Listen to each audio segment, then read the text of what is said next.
Hey everyone, I'm here with Liz from Premier Gems, and today we are going to be giving you some tips on buying jewelry online. Liz, you've sort of broken it down into three categories.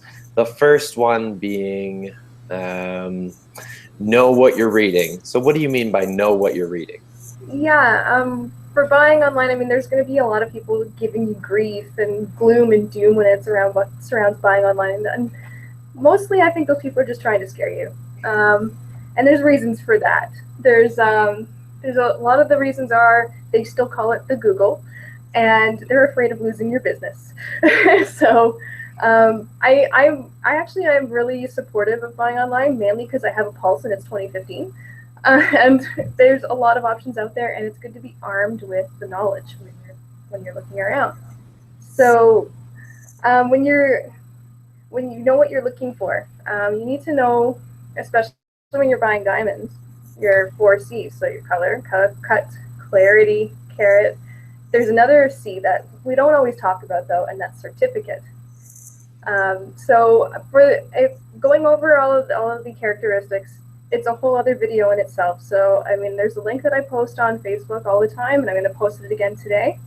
And that's from the 4Cs GIA website, and it'll educate you on everything that you need to know about what goes on these certificates and what they're talking about when it comes to I3J color, very poor cut.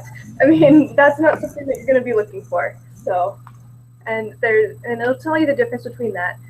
When it comes to what you're looking at in terms of diamonds, my best advice would be don't go any lower than a J color and stay within a very good to excellent cut minimum, because those are the two things that you see first. So when it comes to certificates, when you're buying online, you're buying sight unseen. So keep that in mind. Even if they're showing you this amazing picture, it could still very well be a digital rendering or just a very poorly done picture. And it might not be exactly what you're getting. So certificates are what we use to back up what we're saying.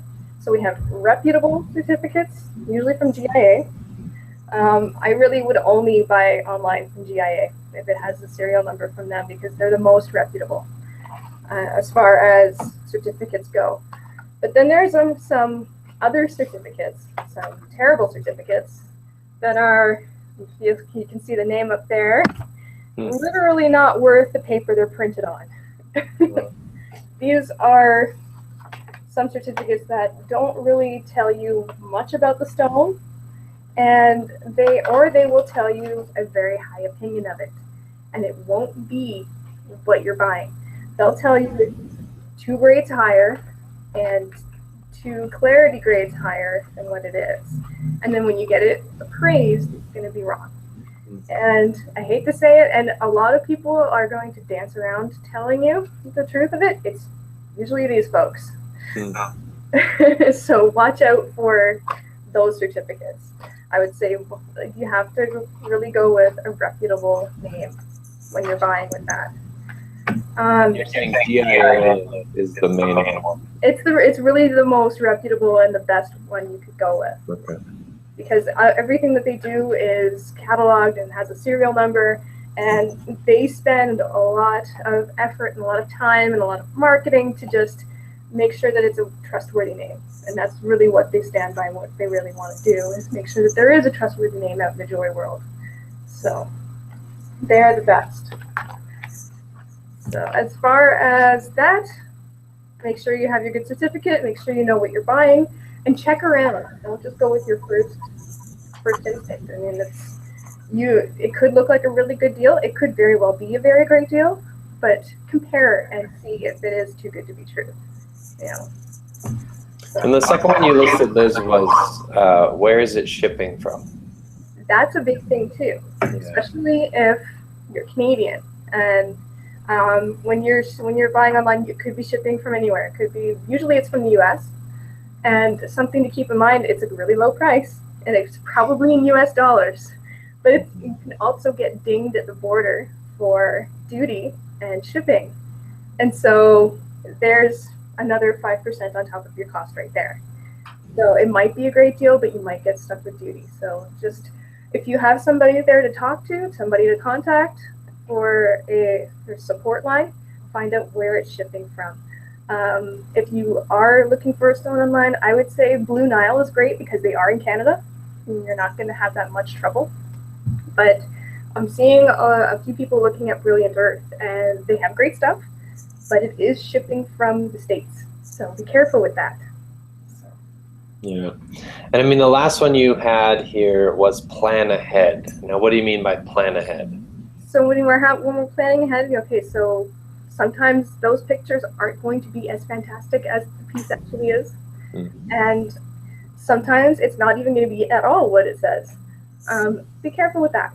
I would say make sure that you have knowledge of the shop's return policies. So are you going to, if you do send it back, are you going to get your money back? If you do have somebody to contact, if something does go wrong. So look at their return policies and be prepared to ship it back if it is not what you paid for. When you do get it, have it checked out by a certified gemologist, a certified appraiser, and make sure that it is what you pay for. Make sure that what it says on here is pretty close, at least. And Liz, you guys can verify that at Premier Gems, right? We absolutely can. So give a call, make an appointment, and we can definitely check over your online purchases for you. That's not a problem at all. This is also good to get it insured, get an appraisal done in Canada so that you can get it insured in Canada. That's also very important. Right, especially if it's coming from somewhere in the States or somewhere else in the world. Yeah, a lot of Canadian insurers will not accept an overseas appraisal, so you have to get one done in Canada.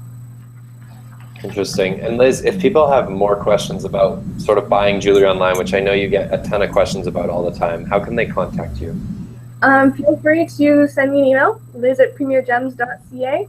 I don't even mind looking at your listing for you. I'd be happy to do it. If anybody has any other questions, so Premier Gems on Facebook, I'll be putting up that link really soon to teach you all about diamonds, everything you need to know. And Premier Gems YYC on Twitter, and Premier Gems YYC on Instagram as well. Awesome. Well, thank you so much for the tips, Liz. Okay, hope it helps. All right.